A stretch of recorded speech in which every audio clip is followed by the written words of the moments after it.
Good morning. Happy Monday. Welcome to the Pitchlight Chronicles, where fans become family. I am Uncle Taz. I am here with Donald and Robito. Listen, it really was a shitty series that they just played. It was not really their best baseball. They were missing their biggest piece, and I think you always had this notion where if Judge is staying healthy, the team can roll. But I think we really saw how Soto, not in this lineup, showcased some of the deficiencies amongst other players on the roster. We're going to go specific into those players.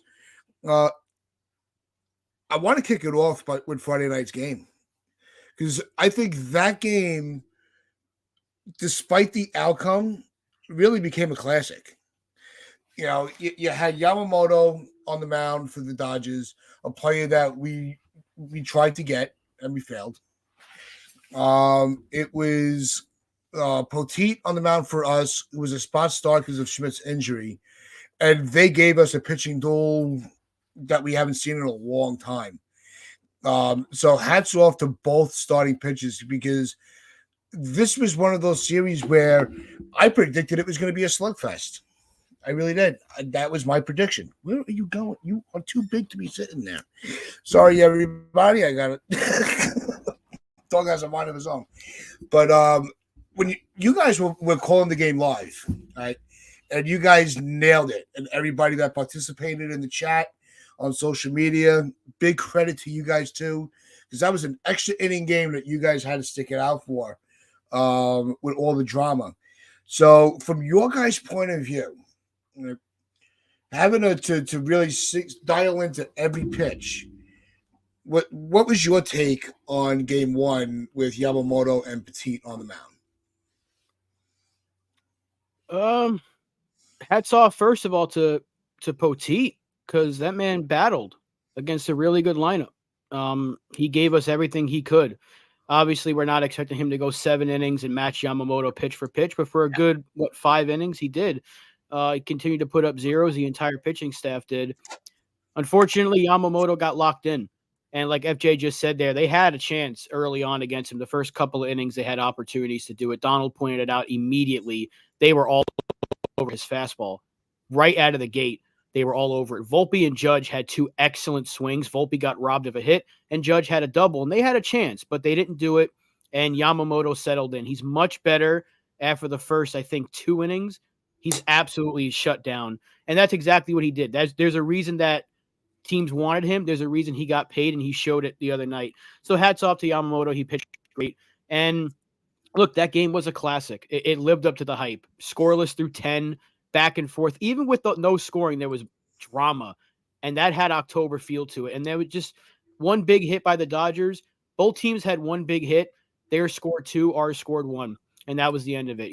I truly believe if Soto had been there, we would have won that game, but that's just a tough loss.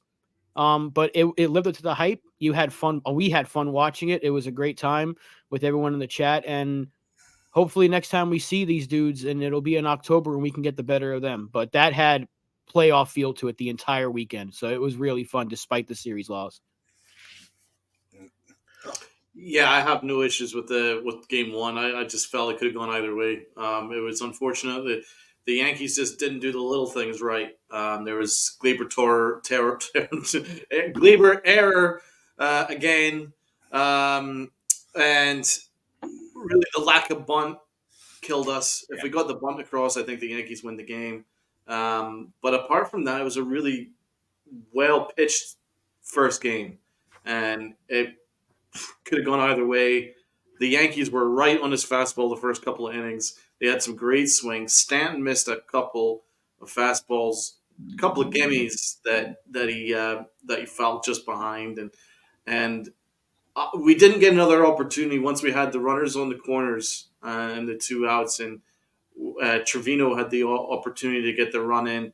He didn't do it, and then after that, Yamamoto started to mix in his splitter and his off speed, and that's when the Yankees just had no chance. His fastball is eminently hittable. It's pretty straight. It's got good velo, but not too much movement on it. And if you can get a read on it, I think you could square up to it. But clearly his game plan was to establish the fastball early and then mix in the splitters. And then once he mixed in the splitters after the first 2 innings, then the Yankees had no chance. And that's so credit to Yamamoto, he pitched great. But as for Poteet, he matched him. Can't ask more from Poteet. Can't ask more from our bullpen. Bullpen was great, all the way right through. I thought our bullpen was great. So it was a great game one. It was a lot of fun, and thank you so much to everybody that watched with us. That all fans of the Pinstripe Chronicles who showed up and showed out, and made it a good time. Let us know in the chat which game or series you'd like us to do again, because I think we should maybe do it one more time there, because Rob had a lot of fun doing it, and it was great sharing it all with you guys. So big shout out to everyone who watched with us. I hope we get put on a decent show for you guys. So big salute to you. Yeah, no issues with game one, but game two, I got some issues.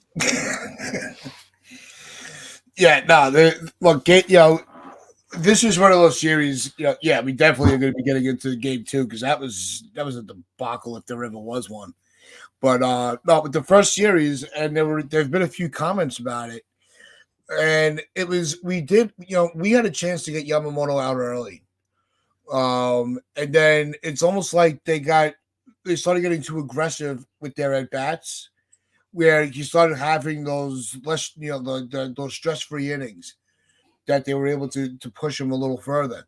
So you saw how easily that one little change really just ruined the whole the whole momentum of the game, because it allowed Yamamoto to get comfortable at the stadium. And the last thing you ever want to do is have an opponent feel comfortable in your house. And that's what the Yankee bats did the second half of that game, the second half of his outing on the mound. So that's one of the things that stuck out to me, was just the quick innings after we almost had him. After not getting him in the first inning, it was like, all right, you had to throw a lot of innings. I think it was 19 pitches or 20, almost 20 pitches in the first inning. And it was like, okay, if this is how the game's going to go, we're going to get to that bullpen. And once you get to a bullpen early, it changes the whole dynamic of the series, because now the manager has to reassess his game plan. Where it's like, all right, let me get 6 out of Yamamoto, 7 out of Yamamoto, and then I have these guys lined up. Now if you have to start using that bullpen earlier, and it goes for the same for the Yankees. If the Yankees have to go to the bullpen earlier, it just changes. Well, they have to go 4 2/3 innings, but match them all the way. What I will say though is, let's just give credit to Yamamoto, because we had the opportunities in the first couple of innings, right? We were right on his fastball, but then he changed his game plan up, and then he started mixing in those splitters, and those splitters, when they're coming out of the hand, it looks like a fastball, but then the ass drops completely out of it, and that's why the Yankees were looking pretty bad, and that's just down to really good pitching. So I don't think the Yankees necessarily changed their approach. I think the Yankees' approach was the same. They were trying to hit that fastball, but they couldn't. And to be honest, another big aspect is the fact that there's a giant drop off in quality after Aaron Judge in the lineup. Yeah. over the weekend, a humongous drop off in quality, and that's why the at bats quality dropped off. Stanton was in the 4-hole and he was 0 for 13 with 6 strikeouts. So he had no protection. Aaron Judge was on an island out there, so he had to do it all himself. That's why you really miss up on Soto. So yeah, you could look at the Yankees' approach, but I thought the Yankees' approach was pretty much the same through the whole series. It was just not many people can hit after Aaron Judge in that lineup. Dude, Rizzo and Torres, DJ. Trevino has had some big moments, but you don't really trust him. The thing is, when Soto's there, Verdugo's batting 4th, Stanton's batting 5th. The lineup's a lot more full. Yeah. But without Soto, you got Verdugo batting 2nd. So you have 3 hitters, a streaky, now cold Stanton, a shell in Anthony Rizzo, who can't hit the ball out of the infield. He can barely get it out of the infield. Everything's a pop fly. And then there's Gleyber Torres, who He might get a single here and there, but you're not going to really care about it because the next inning he's going to drop a pop-up. So you're just like everything you do with the bat is nullified because you can't field. And NFE's brought up a couple of times. His error in that second game led to the Dodger rally because it was a 2-run game at that point. Anything could happen in a 2-run game. That opened the floodgates for them. So we will talk about that a little bit later in the show. The Yankees have a real problem at the right side of this infield. That's the biggest flaw. If anything, this series, the loss sucks, but it proved a couple of things. One, Juan Soto needs to be here for the rest of his life. They cannot let him go anywhere. 2, 80-year contract. 80-year contract, whatever he needs. He's going to be here in a walker. And number 2, they need to really consider calling somebody up or upgrading one of those 3 infield positions at third, first, or second. Because if you can upgrade at third, you can move DJ to second. If that's the case, to upgrade defensively, they need to consider doing something. It won't happen tomorrow. It won't happen by the end of the week, but maybe by the All-Star break or the trade deadline, they have to really evaluate and make some tough decisions because Anthony Rizzo is useless right now. And so is Gleyber Torres. It sucks because I like the both of them, but they can't hit at all. And watching Rizzo hit pop-up after pop-up is so infuriating that you don't almost want to turn the television off when he's up because you know he's not going to get the ball out of the infield. Rizzo statistically is one of the worst hitters in baseball right now. Yeah. I mean, it has been for the last 30 games. Going back to his concussion. Yeah, that's true. Yeah, and then match that up with Torres having how many errors now this season? I think he's leading baseball in errors. He's definitely the leading second baseman. So he's winning in something. But no, it's the two of them are just a mystery. It really is. Rizzo more so. He's got the resume, but like I say, I just keep thinking he's just catching up to him. I that's really what I think it is. I think he's healthy, but I think it's almost like the concussion and the way that they handled that kind of took 2 years away from his 2 years off his ability to play because he's just not the same player that he was. He was having a career year before that collision with Tatis. Torres, he's got all the talent, just doesn't have he doesn't concentrate on the field. He completely lacks the fundamentals. And he's a guy that, with his bat, you were hoping the bat would be consistent enough where it's like, all right, players are going to make errors. It's just a part of the game. But he's lost. He's lost out there. And DJ's just getting back. I want to give him, a little more playing time before I pass the judgment on him and what he's going to be able to do. But with the whole thing with Stanton, you guys hit it right on the head. It's the lineup construction. Especially with Stanton batting fifth behind Verdugo. Especially if you're able to get consistent at bats through 1 through 5. By the time they get to Stanton at the plate, the pitcher's already worn down. So he's able to be a little more aggressive because the pitcher's been on the mound it seems like for a day and a half. So not having Soto in the lineup, really, I think that was the Achilles heel to the series.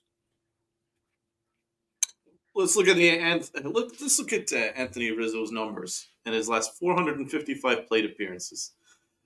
He has a 280 on base percentage, a 290 slug, a 596 OPS. Remember, OPS, 800 is what you should be aiming at. 596. 68 WRC plus. That is, to be honest, 100 is about league average. 68 is massively below average. And then his wins above replacement is minus 1.1. Just 8 home runs and 455 plate appearances. A 205 batting average. That's what you're looking at. That's over a full calendar year. A full calendar year.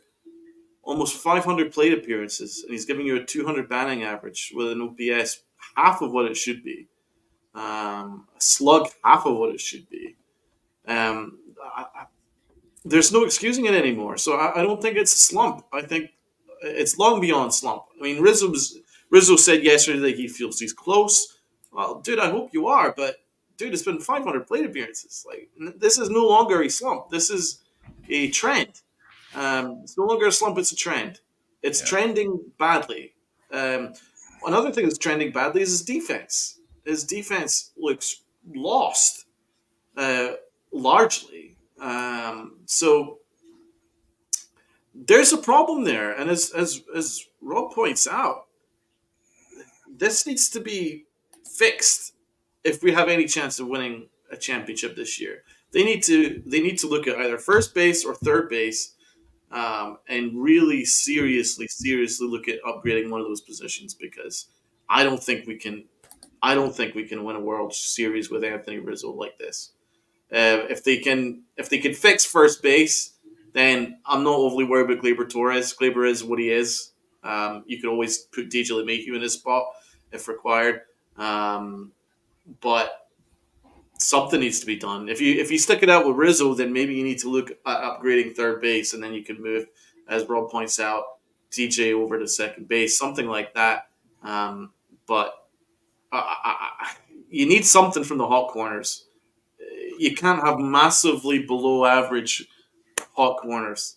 It's You're not going to get anywhere with that. So I mean, those are usually your power positions, first and third base, or at least one of the two should be a power position. And you're getting nothing from Anthony Rizzo. Absolutely nothing. We love the guy; he's a leader, great. But let's hold the same accountability to Anthony Rizzo as we're showing to Gleyber Torres. Um, you know, you look back at the times where Brian Cashman he couldn't wait to get rid of Bernie Williams once Bernie Williams aged. He was A-Rod. He just basically told him he was retired. He didn't even waste time with A-Rod. He was just like, "You're retired, bro. I know there's 3 years left in my deal. It doesn't matter. You're retired."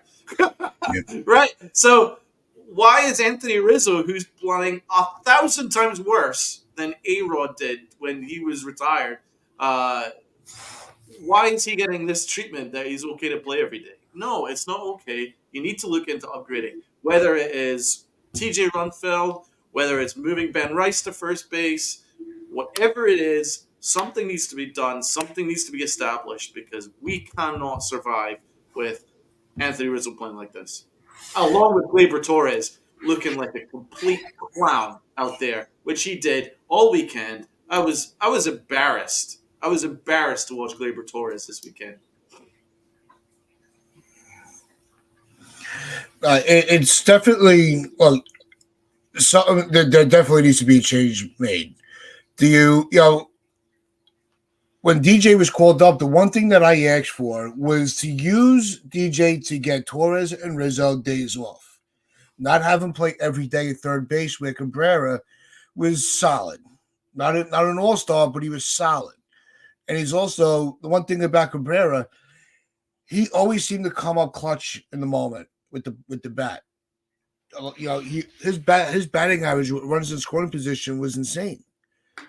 But that's the guy that they took out of the lineup for DJ. It just didn't make sense to me.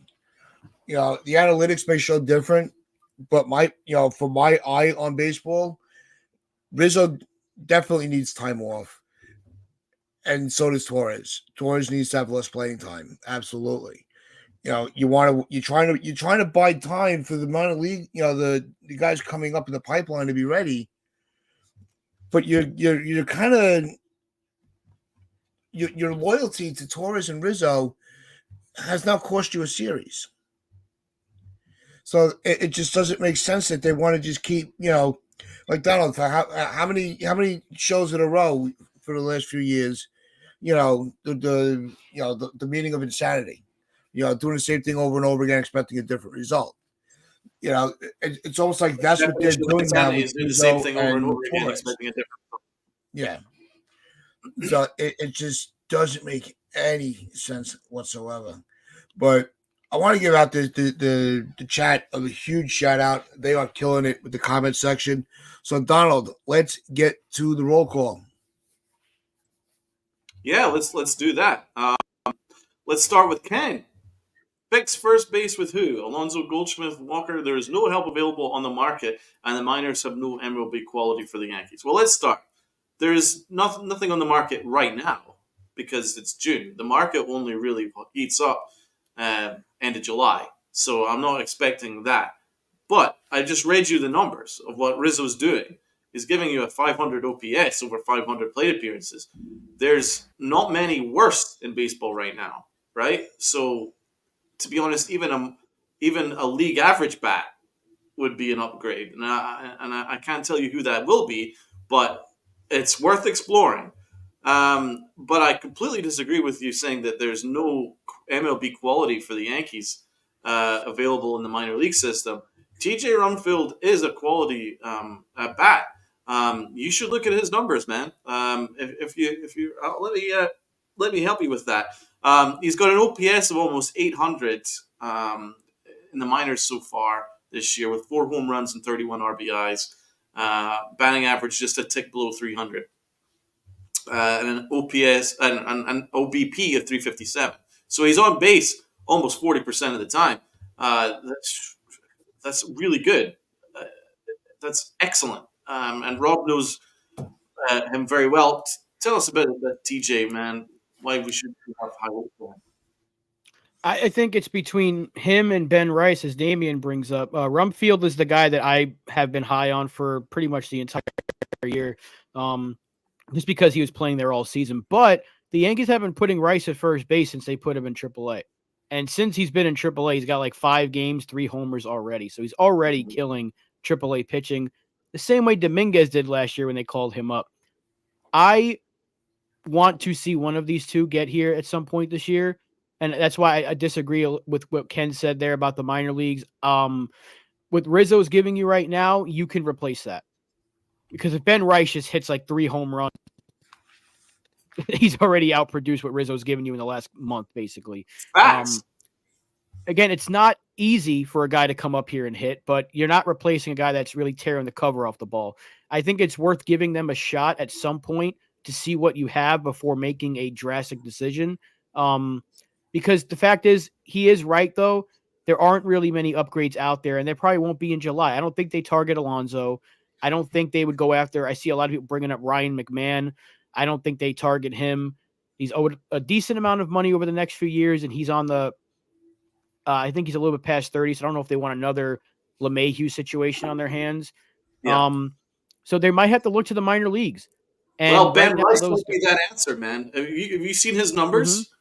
Yeah, he's killing it right now. He's already 966 OPS, a 400 OBP, 15 home runs, and 35 RBIs. Now we're seriously talking here. Those are even much better numbers than Rumfeld.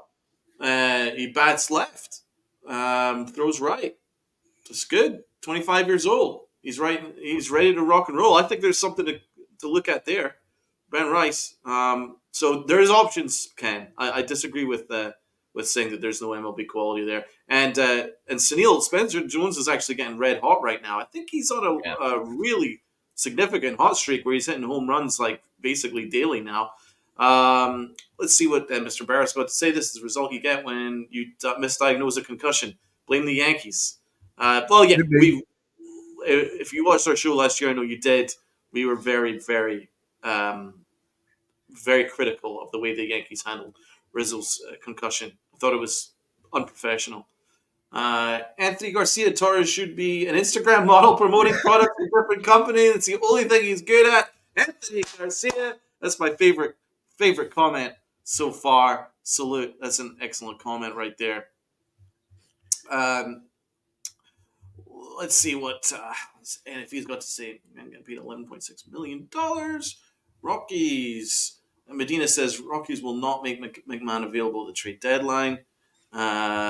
Ken has followed up saying, I agree TJ has a quality bat in minor league. He has no major league playing time.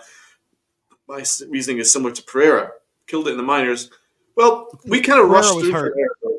Yeah, we also rushed through Pereira. Pereira, we rushed through from AA to AAA to the majors basically within the space of a month. But some people progress differently than others. Anthony Garcia says McMahon has a very team-friendly contract. So let's look at elsewhere we've got. Dev says hello. Salute to you. Well, Star. Salute to you. Frederick agrees that Rumfield Rice might be someone to look into. Stevie B says Torres is on pace for 25 errors. That's Not madness. good. Absolutely unbelievable. It's mind blowing right there. Salute to Sunil and NFE, and salute to Nosebleed. Nosebleed says Rizzo needs regular rest, but also may still have concussion. I don't think he's got concussion issues anymore. I think this is just him. I think he's aged. I think Yeah. I think the concussion exacerbated the issue and hastened his trending downwards, and that's the unfortunate fact there. So, salute to Acevedo. What is Acevedo about to say? Domingos and Pereira, Jermaine Jones and Christian need to go get two bullpen arms and bring up Beater and Warren. I'm not sure about Warren, but I think Dominguez. We're coming to a crunch with Dominguez. Dominguez is batting 500 over this last couple of weeks. He's been outrageous. Salute to Impeach as well. We've got tons of talent in the minor league systems. We've already just mentioned Rumfield Rice. Spencer Jones is red hot. Dominguez is seriously ready. He's ready right now. In any other circumstance, he'd be up, ready to go. Gold Italian pizza, salute to you too. But what are we going to do?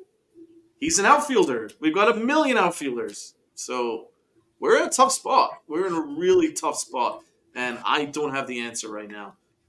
The only thing, maybe you rotate him, right, between DH and one of the outfield spots, because I like Verdugo, I really do. But if you have to sit him against a lefty here and there, I wouldn't bat an eye about it and put Dominguez in left. Then the next day you can DH Judge, because Stanton doesn't need to be playing every day, especially when he's on a cold streak. So there is a way to get him here, but that would mean you have to get someone off this roster, and that would either be Jahmai Jones, who's your only other backup infielder, or Trent Grisham, who you're not going to DFA because he does serve a role on this team. It's his defense. He's a defensive replacement. Now, I know Dominguez is going to be a good outfielder, but you're not getting rid of Trent Grisham just yet. Maybe if someone gives you a good offer for him, you can move him, but I don't think anyone's going to be running to trade for Trent Grisham.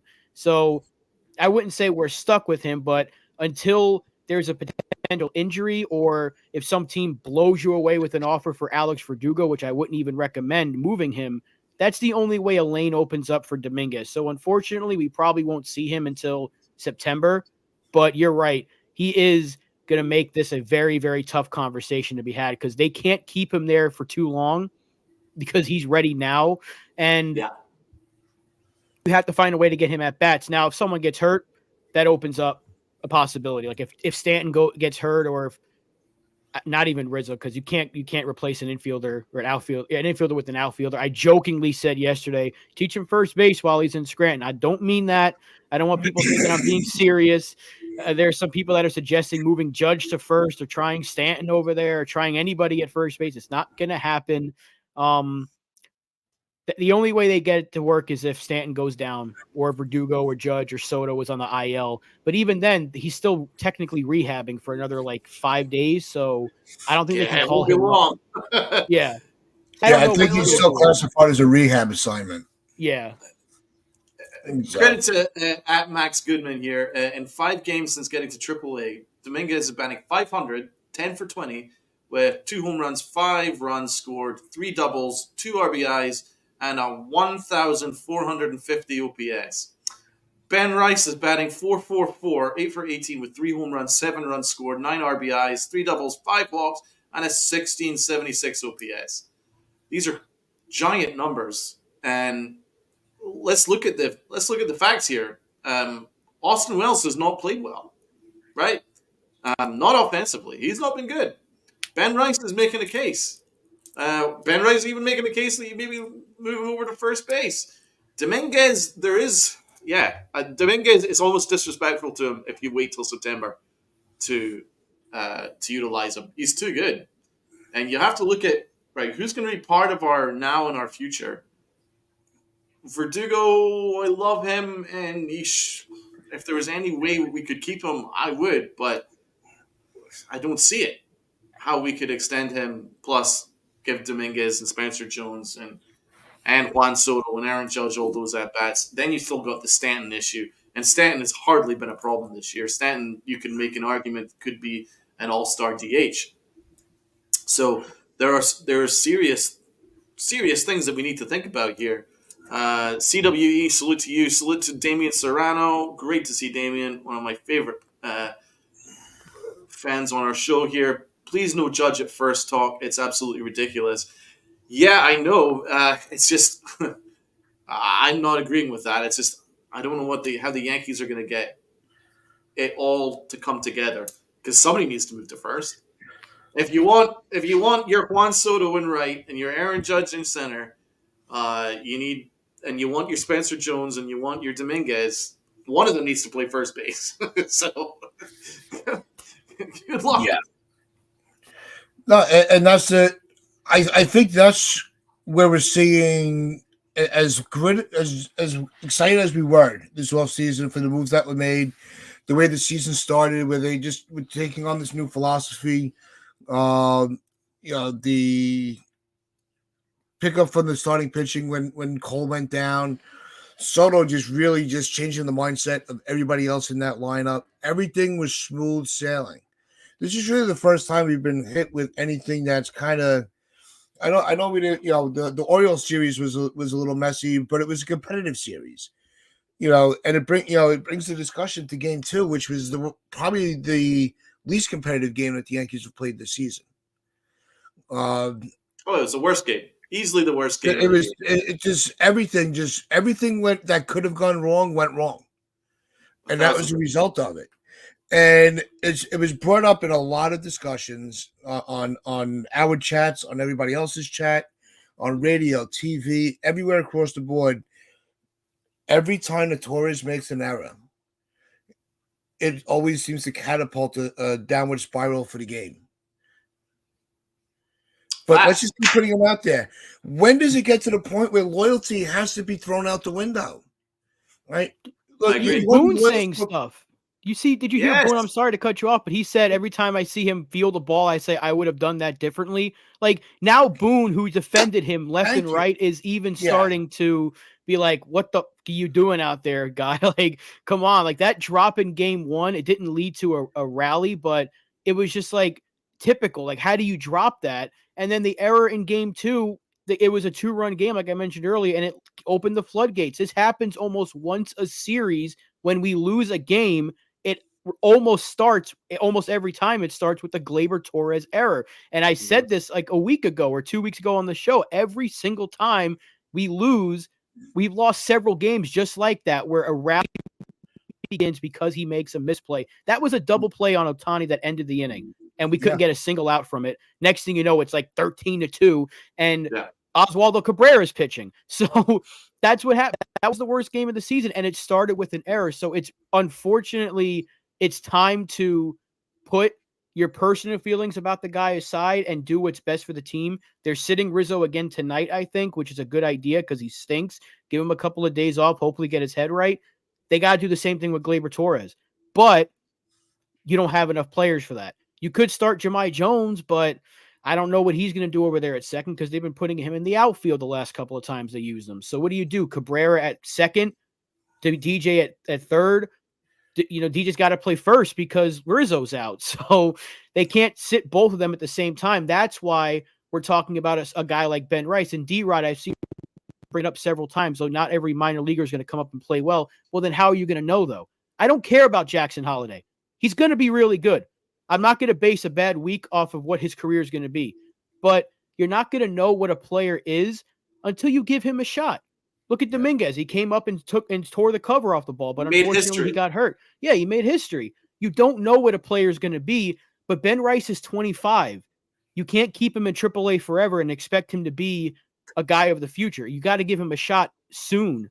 Yeah. So you don't know what he's going to be unless you give him a shot. I'm not saying he's going to come up here and hit 300 and hit 4 home runs in his first week. He could come up here and struggle, like you said. Or he could come up here and be league average at best. And guess what? That's far better than what Rizzo is right now.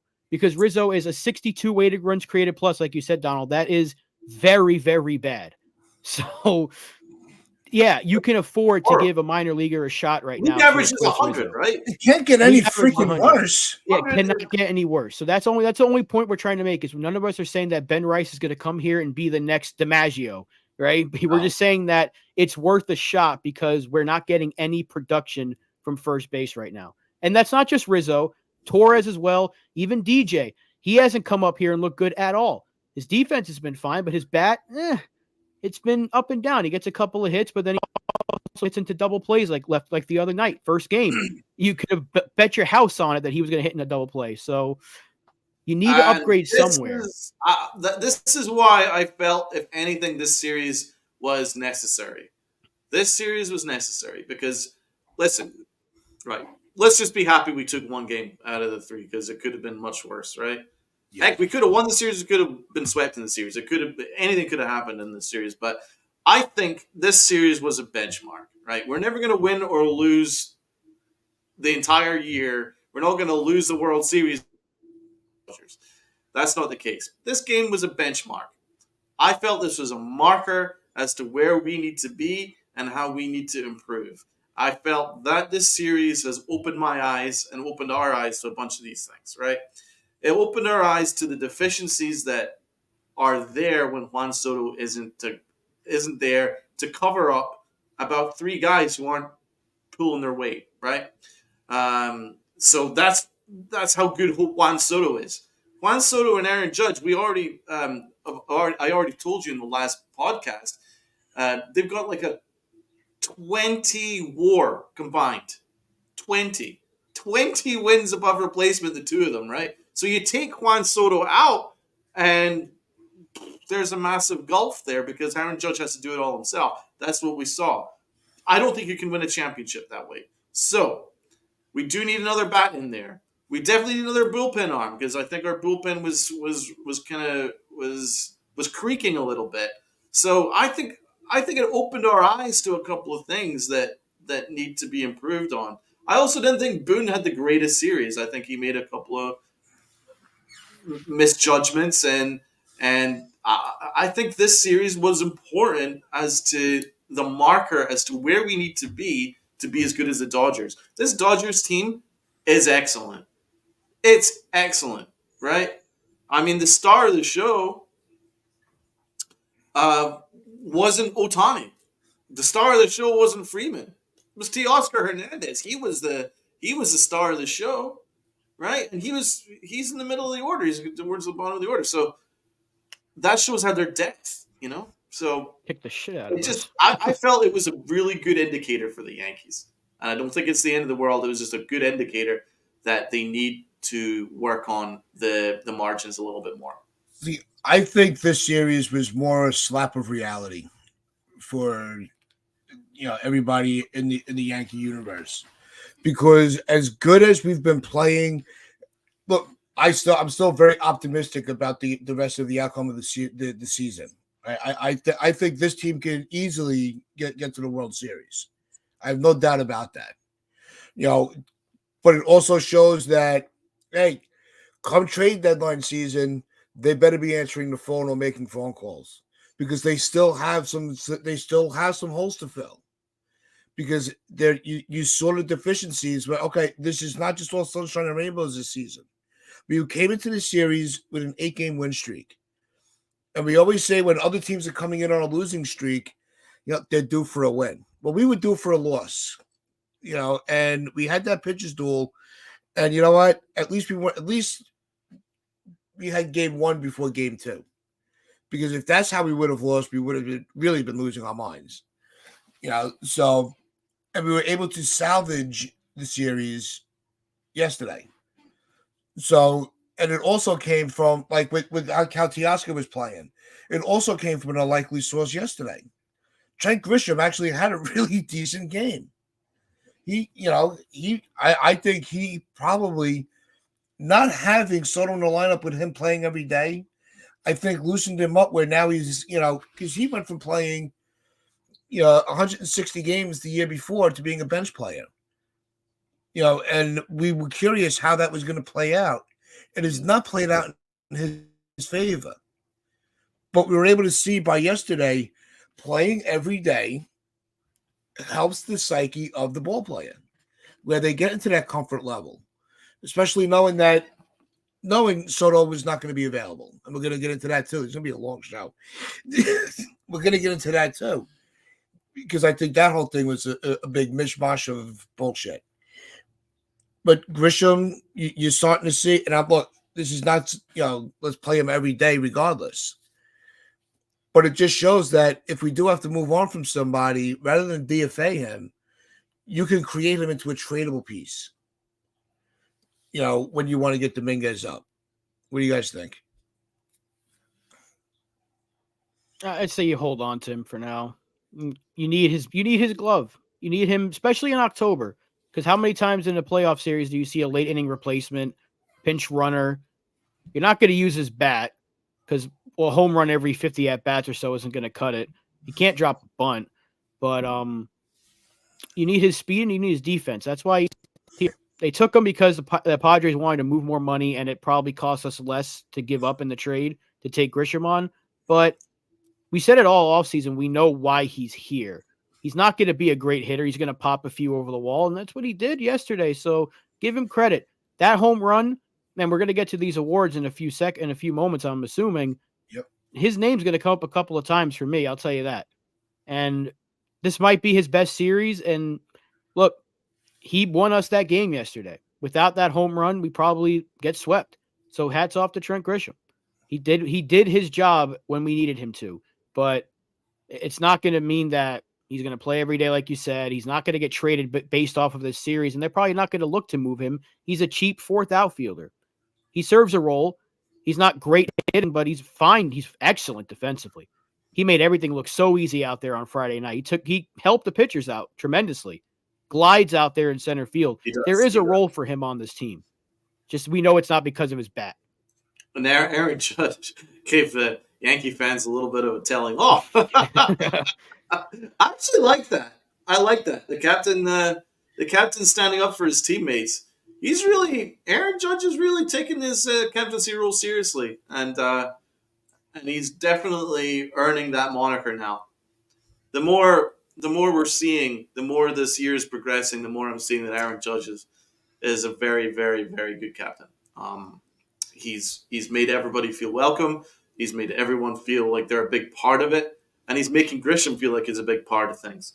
And that's important. It's important for the locker room. But as for the fans chanting, "We want Soto" and stuff like that, and I know it pissed off Aaron Judge, and heck, it pissed off Grisham because Grisham hit the 3-run home run. I don't blame Yankee fans, though. Do you know who I blame? I blame Aaron Boone. Because Aaron Boone teased us all weekend and easily could have shut this whole thing down where there would be no necessity for a chanting of "We want Soto" if he just said, "We're going to unfortunately have to sit Juan Soto in this Dodger series. If there was a way that we could do it otherwise, we would. But we're taking the long view because we want to win this whole thing in October. So he's not quite ready yet, so he's going to sit this series." Right? Then there wouldn't have been anybody chanting "We want Soto," and there wouldn't have been any of this stuff because he kept saying, "Oh, he's going to be available. He's going to be available off the bench today." Right, he's going to have full batting practice. He might even make the lineup today. And none of that actually happened, all it was doing was upsetting the fans, and the fans were like, "What the hell's going on? Where's Soto?" You could have just shut it down. Well, there's no strategy otherwise, because what's the strategy? It's not like you're not being strategic to keep the other team on its toes or anything like that, because there's such a difference between Juan Soto and anybody else. So there isn't really a strategy involved. He could have just been honest. He could have been just like, unless there's an absolute emergency, we're not going to see Soto this series. We're aiming for the Royals for Juan Soto. And I think that would have tidied this whole thing up. But kind of teasing us on a daily basis, I felt was wrong, and I think it was misinformation. See, I think we have to start thinking that everything is to cater to us. I think that having him the status of him lingered throughout the series was genius. It backfired, but it was a great plan because Dave Roberts now has to manage the game wondering when Soto is going to come in. So Roberts just didn't, it just didn't work. I have. My first reaction was the same as you. Just be honest with us. Is he available or not? We saw it. We were all talking about it in the chat during the live stream from Friday. Here's the opportunity to bring him up. What was he doing? But I think it was he tried psyching out Dave Roberts on the other side. Is he ever going to, when is he going to come into a game? Is he going to be, I think it was a plan that backfired. That's all it was. I can't be mad about it. Rob, what's your point? We know he's never going to be honest about anything when it comes to injuries. So I'm not surprised that he said one thing and then did the other. Reactionary, you're like, play him, put him in there. We want to win this game. But in the grand scheme of things, we need him healthy for the final 2 months of the season in October.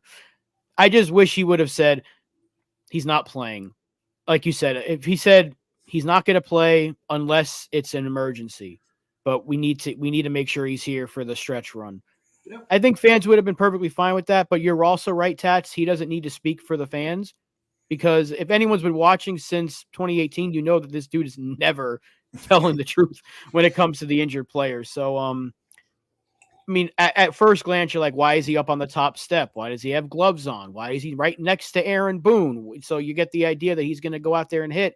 And then earlier in the day, Boone said, oh, yeah, he could be an option. But then he said, oh, he was never going to play because he never swung a bat all day. That's kind of misinformation. Yeah, it's a little misinformation. I don't know if he was trying to psych the other team out because it's not like Roberts made any pitching changes based off of seeing Juan Soto on the top step. That's what I'm saying. That's what I'm saying. It backfired. Yeah, well, if that was the case, I don't know. I'm glad the series is over with because now we have an idea. I think Soto's going to play tonight, Boone said. He's most likely going to play tonight. But if he doesn't, they should just consider putting him on the IL retroactive to the other night and have him ready for Baltimore. If he doesn't play this series, it's so foolish to keep him on the bench just sitting there and having us play a man short. That's why I said when we got the news, I wouldn't be surprised if they 10-day IL'd him just to make sure they didn't play a man short and have him ready by Baltimore because that's the series that matters most. This was a big series. Absolutely. It's a potential World Series preview, but it doesn't matter that much in the standings. The Baltimore series in a week is what matters in the standings. So if that's what they need to do, then do it already. But I would hope he's in the lineup tonight because that's what we've been hearing. He'll sit this series and probably be ready by Kansas City. So we'll see. It's Aaron Boone being Aaron Boone, really. I agree with FJ here. I don't think Roberts is that gullible. When Soto didn't pinch hit for Grisham on Friday, Roberts knew Soto was out for the series. I agree with that. I think that there were so many opportunities to put Juan Soto in Game 1 and win the game. And when they didn't, they could even use Soto as a decoy, knowing that he was going to get intentionally walked. I believe it would have been in the 10th inning. And it would have given an extra at-bat to Aaron Judge. When they didn't even do that, it was pretty clear and obvious that the Yankees were not going to use Juan Soto this series. So I don't believe it was any geniusness there. I just think that there's such a. I highly doubt that Roberts says, "Oh my God, Juan Soto is in the dugout. What am I gonna do?" Have you seen that Dodgers team? For Christ's sake, that Dodgers team is absolutely stacked. He's not sitting there crying over someone that's on the bench because anyway, there's no strategy. Juan Soto is 10 times better than anybody else in the league apart from Aaron Judge. So it's like I don't think there's much strategy involved there. So I just think that he could have just been a little bit more honest and I think it would have avoided the fans chanting "We want Soto" because I felt it was disrespectful at the time to Grisham, and it's not Grisham's fault. Grisham's just doing his job, man. Grisham's out there. He's a guy that is used to playing every day, and he isn't. And he's in this spot, and he knows that he's having to live up to the expectations of what Soto's been doing for this franchise. So it's tough spot for him, and the fans chanting was disrespectful. But I think Boone could have avoided all that by taking all the questions away, by just saying only in an emergency, but at the moment we're aiming for the Royals for Juan Soto, and I don't think there's a single fan that would have complained about that, none, and you wouldn't have had the chanting, and I think it would have been much better had he just been a little bit more honest personally. No, maybe after yesterday's game, or he could have made it in his post game presser. Look, we weren't trying to be deceiving. We really wanted to try to get him into a game. The opportunity just never got there. And as the manager, my best judgment was not to use him, but I don't think he needs to go on the IL. We are going to be taking it day by day. As soon as we know that when you see him in the lineup, that's when we know that's when as fans he's ready. You didn't have to say something right off the bat, but you could have saved his ass by kind of backstepping a little bit after the fact. Because he dropped that ball too. And as far as with Grisham with the chance, I mean, you're replacing Soto. You have to expect a little bit of a fan reaction to that. But if Boone, or I would even go as far as with Judge, they should I would hope that Grisham would have known that, hey, you might hear something. This is why we're not putting in Soto. So just ignore everybody. Don't take it personal. Yeah, well, he got the home run, so it doesn't really matter what the fans are chanting, right? I mean, he showed up. That's so it negates all the criticisms. Why don't we get into those awards? Let's get into it.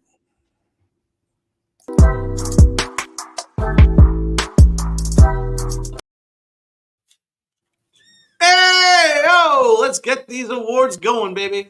The MVP of this series, I'm gonna just start. It's Aaron Judge. He was the only Yankee that showed up. let's be perfectly honest. Volpe had his moments, Vertigo had his moments, and Grisham had that one moment. But apart from that, it was the Aaron Judge show. Aaron Judge did everything possible to win that series for us, man. He did everything he possibly could. He was the reason we won yesterday. He was the reason why they even scored a run in the first game, and he was the reason why they scored anything at all in the second game. It was the Aaron Judge show. It was no one else. It was Aaron Judge all the way. It was as clear-cut an award as you could possibly give.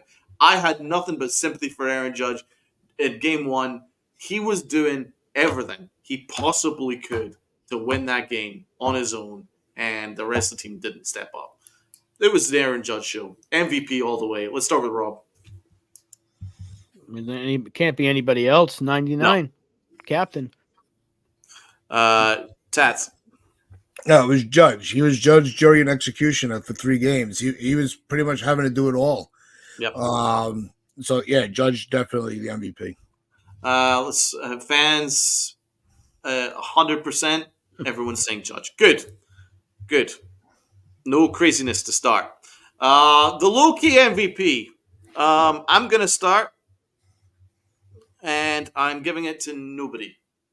I'll maybe give it to Teoscar Hernandez, because if anything, he was phenomenal in this series, right? If you're being objective, is Teoscar Hernandez. It was Teoscar Hernandez and Aaron Judge. They were the 2 best players in this series for me. I don't think any Yankee deserved it. I'll be perfectly honest. I think it was not offensively. Pitching wise, it was kind of few and far between. So I would say nobody, but I'm going to give it to Teoscar Hernandez. Rob? I'm actually in agreement with Medina and NFE there. They both say Poteet. I think he pitched fantastic. It was his real test. His third start in this situation. Second since being called back up against a really good lineup. Shut them down. I don't want to give it to a Dodger. I know they beat us in this series, but I'm going to give it to Poteet. Well, that's what the pitching award's for, so I was going to save it up for that. But let's ask Tats. No, Donald, we are in agreement. It's as much as it's a Yankee show, it's a baseball show, and sometimes you have to be objective. Yeah, Teoscar Hernandez had a phenomenal series. He was the reason why they won 2 out of 3. agreed, man. So Salute to you, bro. I had to give it to Teoscar, as painful as it is. Yeah, salute to you, bro. I agree with that completely. Let's go with the fans. Looks like Poteet's going to win. Yeah, Poteet wins the low-key MVP with the fans, so we'll go with that. Let's go with the Clutch Award. For me, that's pretty easy. Grisham. Let's go with Rob. Trent Grisham. That's 3 for Grisham. And let's ask the fans. I'd be shocked if it's anybody else. Yeah. No one else was particularly clutch. Aaron Judge had a couple clutch moments, but really it was just Grisham. Yeah, you got showed up. Grisham Grisham wins the Clutch Award. Yeah. All right, those are those ones. Let's go with the Pitching Award. Let's start with Rob. I do want to give a quick shout out. He's not my choice, but I want to give a quick shout out to Luis Gil because this was actually considered a rough start for him, and he was still pretty damn good. That's how good this guy's been. That he gave up 3 runs against a damn good lineup in almost 6 innings, and we're like, man, he kind of struggled tonight. That's how good Luis Gil has been. But I am going to give this one to Michael Tonkin. The guy has been electric for us. Old Chet Steadman from Rookie of the Year. I finally got it. Who he looked like those the whole time. I was like, this guy looks so familiar to me with that damn mustache of his. By the way, mustaches. Sorry, Tats. Got to get rid of him. But he just Tats catches face. What am I supposed to do? Lights out. He's been lights out for us, and he came up. He pitched his ass off in that first game. So did the entire bullpen. But Tonkin, man, he's been really damn good for us. So I want to give him a shout out. That's a good shout out, man. Uncle Tats. Yeah, no, Tonkin, a phenomenal choice. I had to go with Poteet though. He had to start the series against Yamamoto, like we talked about at the beginning of the show. The spotlight, and he did his job. He pretty much kept them blanked. So Poteet, he's been phenomenal. But no, Tonkin, I got to give him an honorable mention on the pitching award. Yeah, there's quite a few candidates that out of the bullpen which deserve credit. Clay Holmes had a good series. He came in a couple of tough spots and did a great job. I felt Luke Weaver had a decent series. But I agree. I think Tonkin wins. Tonkin was great. So I agree with Rob there. I'm going to go with Tonkin there. But Poteet deserves so much credit because that was such a tough spot to be in. And he did great. So there's not really a wrong answer there. But I will go with Tonkin because his stuff was the best I'd actually seen it. In that night on Friday night, I thought his stuff was electric. So I would go with that. The fans, let's ask the fans. Lot of credit to Tonkin. Poteet gets a couple of votes. Don't know why Damien says Grisham. Grisham didn't pitch. Let's see. Maybe he's behind on the stream. Right, maybe. Let's go with Tonkin. I think Tonkin gets the most votes there. Music now. Now let's go with Aaron Boone's rating out of 10. This should be interesting. Let's start with Uncle Tats. This was as much as we've been very patient with Boone. This was not his best series. I gave him a 4 out of 10. Good. Reasons for that? He avoided the sweep. I like I said with the whole thing with Soto. I thought he tried doing something. He tried psyching out the other team's game plan. It just backfired. So I gave him another point or so for that. I the whole thing of not pulling Torres pissed me off. I would have benched him after the second game. I think he could have done a lot better with his defensive alignments, the lineup itself. I just thought it was just. I just think he failed. I agree completely. Let's go, Rob. I'm going to give him a 6. Actually, I think despite I questioned a lot of his choices on the bullpen in Game 1, but they all worked. I'm not going to blame him for the fact that Trent Grisham couldn't drop a bunt. I'm not going to blame him for Ian Hamilton running out of steam. The bullpen was gassed out. They pitched as long as they could. That game alone, I thought he actually managed pretty well considering we couldn't score.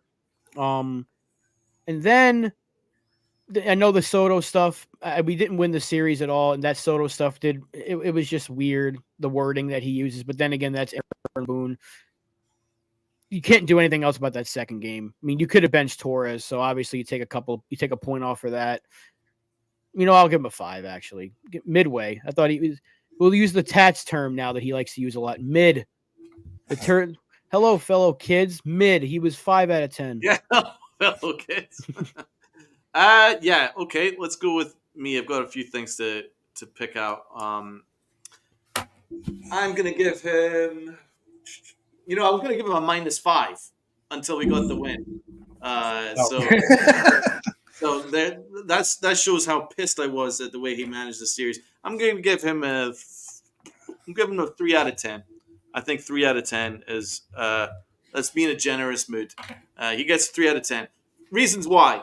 Why was he wasting so much time with Nestor Cortes? Cortes sucked, right? He was giving up the long ball, and he waited until the 6th inning when he put runners on the corners, and then waited an extra pitch before taking him out.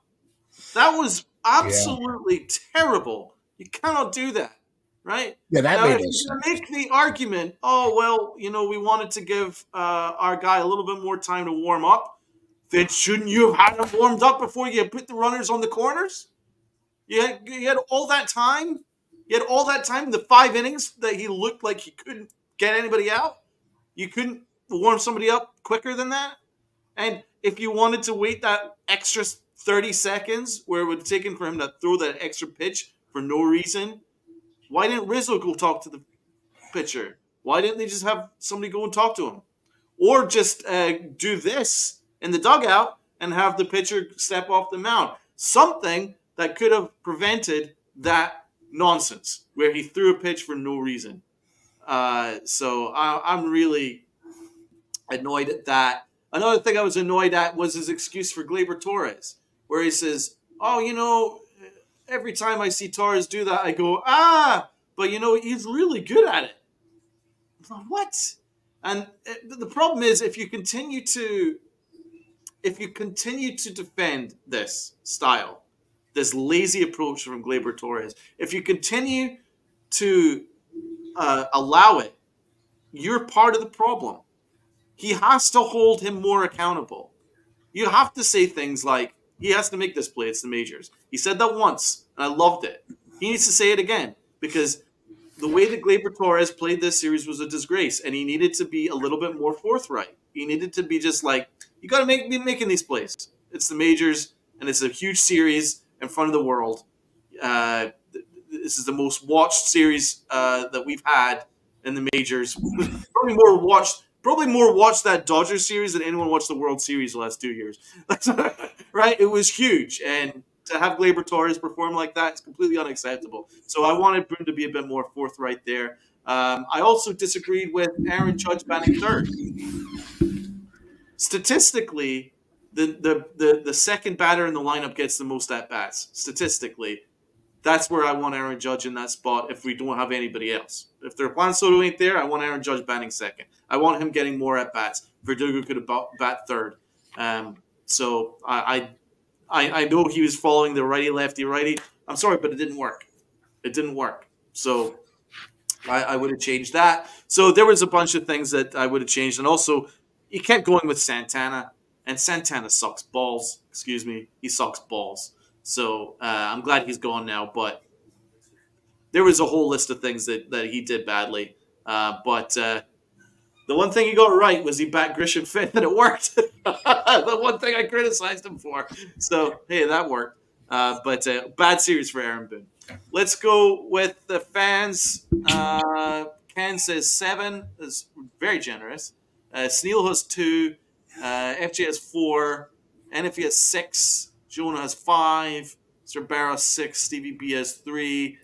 Very mid numbers. So, what would you say? About 5 out of 10, I think the fans are giving him overall? Yeah. Yeah, I think the fans are giving him a 5 out of 10. Let's go with my favorite award, the L. Probably quite a few candidates. Let's ask Uncle Tess. I actually have the umpires for the L for this series. It just seemed like they just would never, they couldn't get anything right. They just, a lot of questionable calls.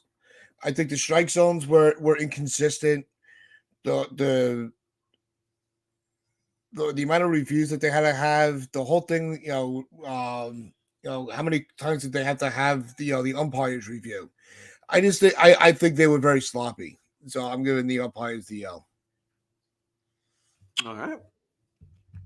Let's go, Rob. Well, keeping into the trend of umpires, how about Ump Cam? Take the L, the most useless camera Holy crap. I've ever seen in my entire life. We had a great time ripping on that, and I'm so happy to watch that thing get taken out. That umpire got decked all night, and the slow motion view of his mask coming off was one of the funniest things I've seen in a baseball game in a long time. But you know what?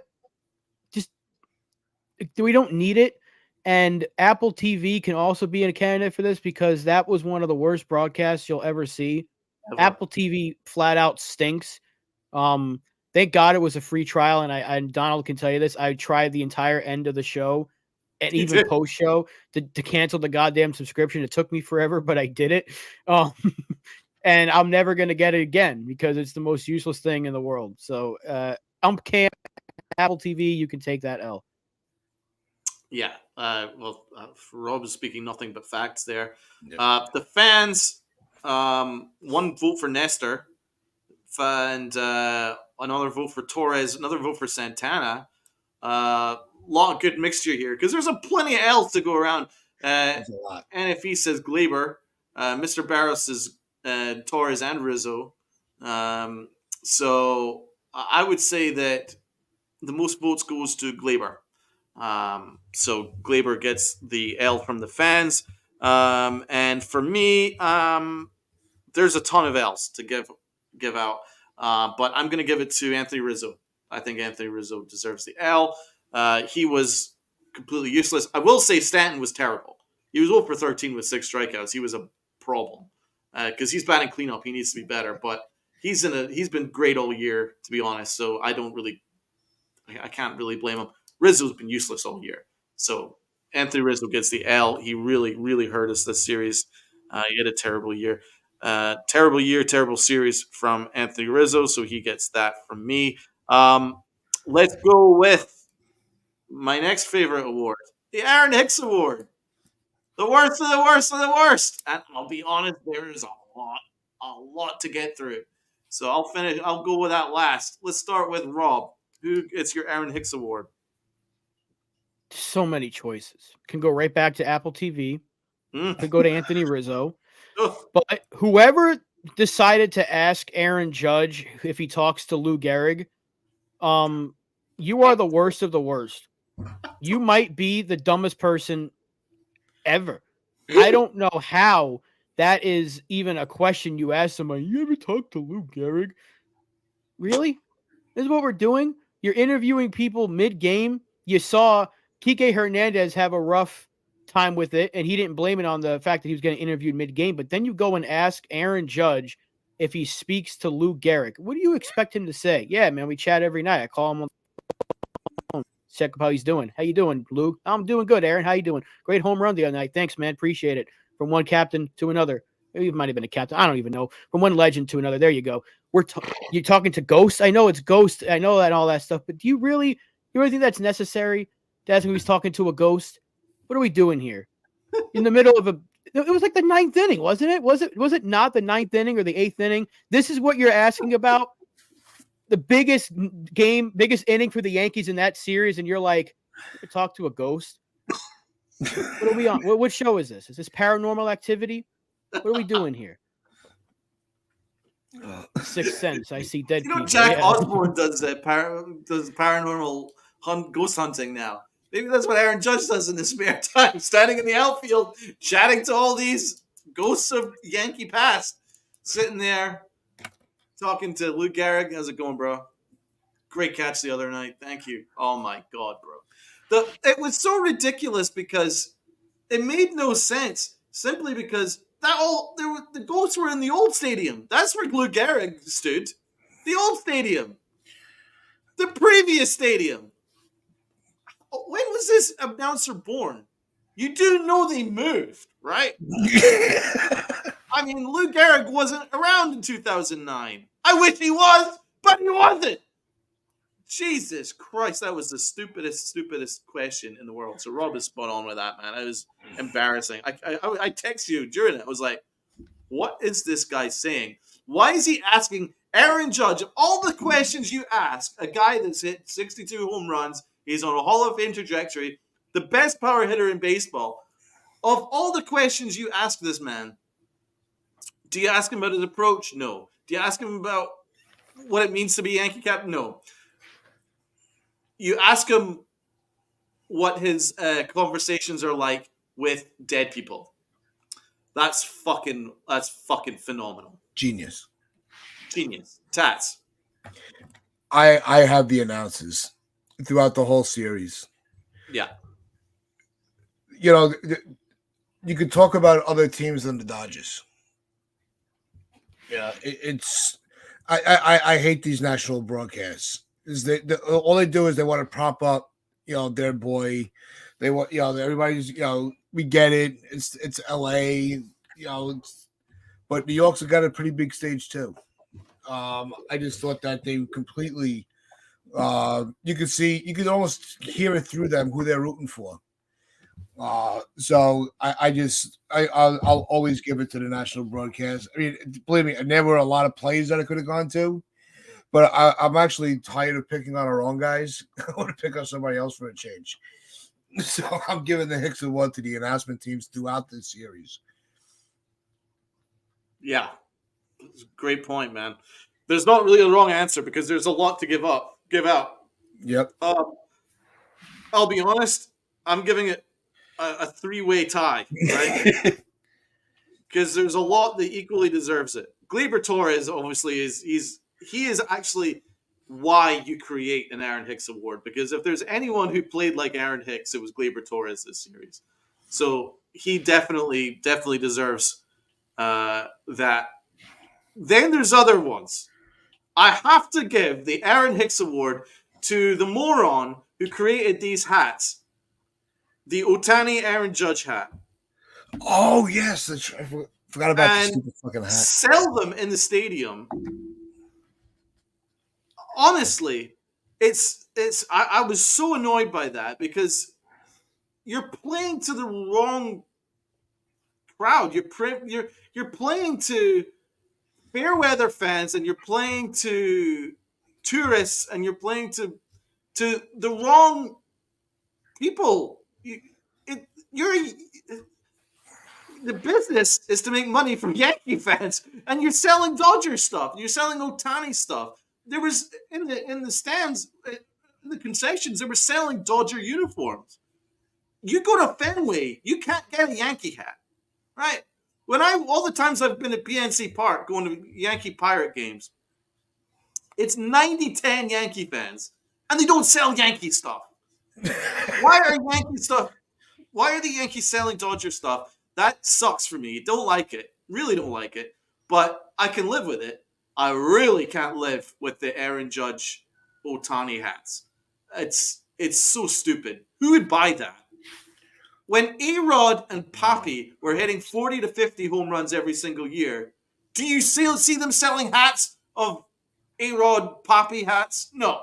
Do you sell Ken Griffey and Mark McGuire hats? No. Do you sell freaking Sammy Sosa and Mark McGuire hats? No. Why are we selling Otani and Aaron Judge hats? I thought it was a terrible look. It's embarrassing. And anyone who buys that is automatically a moron. And you don't deserve to even go to a stadium or a game. Let's be honest. That's a terrible look. Terrible, terrible, terrible. That's an award to itself. And then the next time has to be Apple Plus. Apple Plus put together the worst broadcast in the world. Incredibly bad. Cam was hilarious. It was like watching the Blair Witch Project. When they're running into the haunted house, it was just like the camera was everywhere. It was like, what is happening? We don't know, but nothing good. That's basically what Cam was. So it was a dreadful series. Dreadful series. The announcing was terrible. The product on the field was largely terrible. It was just rough. I'm just so glad it's gone now. I'm so glad the Dodgers get to go home now because it was like 50-50 Dodger Yankee fans, certainly from what I saw. So I'm glad they get to go home now and we get to just focus on the rest of the year because that was a sideshow that was just too much. It was just bad. Terrible. Marching through the street anyway. What are they doing? Why are they marching through the streets? Why do they need a police escort? And why do people think that we're going to start some sort of turf war? Like this is the Warriors. Hey, get out of the Bronx with your Dodgers stuff. Like it's a baseball game. What do you think they're going to do? Attack everybody? I don't know why you got to march through the streets anyway. First of all, you're not. We know there's a bunch of LA foos out there that want to represent their team. Good for you, but like we're not going to pretend like Yankee fans don't take over stadiums. We just did it to San Francisco. And that's a pretty big market too. So, congratulations, Dodgers fans. You got a hell of a fan base. But I don't get why people were going crazy when they were marching through the streets and like, why are Yankee fans allowing this? What do you expect them to do? There's a cop right there. I mean, the cops are like, no, get him. Get him. Go ahead. Go get him. Show him what we do here in New York. It's a baseball game. You fools, calm down. Let the Dodger fans have their fun. They won't be here again for a little while. You know they're going to run deep wherever they go, just like we run deep wherever we go. It's two of the largest fan bases in baseball. It's bound to happen, even in our stadium. Yankee fans take over Fenway, too. It's not the end of the world. Didn't mean we needed to sell their products and merchandise though. That's what I really hated. The hat, no, the hat got me. I really hated that, man. I really hated that. Terrible. Yeah, that was definitely. Look, I don't think I've ever seen the march. That was really freaking weird and really was just stupid. You know, Rob, you're right. That was totally. There's no need for that. That the escort. You get that. You get police escorts soccer games in Europe when two rival fans want to literally kill each other. Literally, it's baseball. It's a family sport. It doesn't matter. Like we're all kind of fans. Baseball fans are so much different than any other type of fans. So there's no need for a police escort. You know, I mean, I've been at games where I'm sitting next to Astros fans, you know, and it's like, hey, how's it go? You know, and you just have a little conversation. Like, I've never seen animosity between fan bases. No. You know, not at Yankees. I mean, you'll see it out west a lot. I mean, we see the video clips from you know, Petco Park with the Padres, you know, the fights in the stands. But you don't see those clips going around to Yankee Stadium. Even Citi Field. I mean, nobody goes to Citi Field, but they think New York is like this monster of a city. I'm like, no, we don't care. Come hang out. We'll talk baseball. Yeah. Who gives a shit? Baseball's, you know, it's not like football where you're all, you know, hyped up. It's a fucking baseball game. Bro, absolutely NFE. You've seen Glasgow and Scotland and Celtics and Rangers. It's crazy. We go to South America. The referees get chased off the field at gunpoint. It's like there's crazy shit happens. But it doesn't happen in baseball, so I don't think we need a police escort. So, but that is going to wrap things up for us today. Do want to thank everybody that has tuned in on social media through Twitter, X, or Facebook. Everybody that was in the comments on YouTube. If you do want to join the chat, it's very simple. Cost you nothing. All you got to do is hit the sub button. And if you haven't already, hit that like button for the guys. And that's going to wrap things up. We will be back Wednesday, 10 a.m. as always. So, as I like to say, make sure you wear those pinstripe pride and play hard. Absolutely, guys.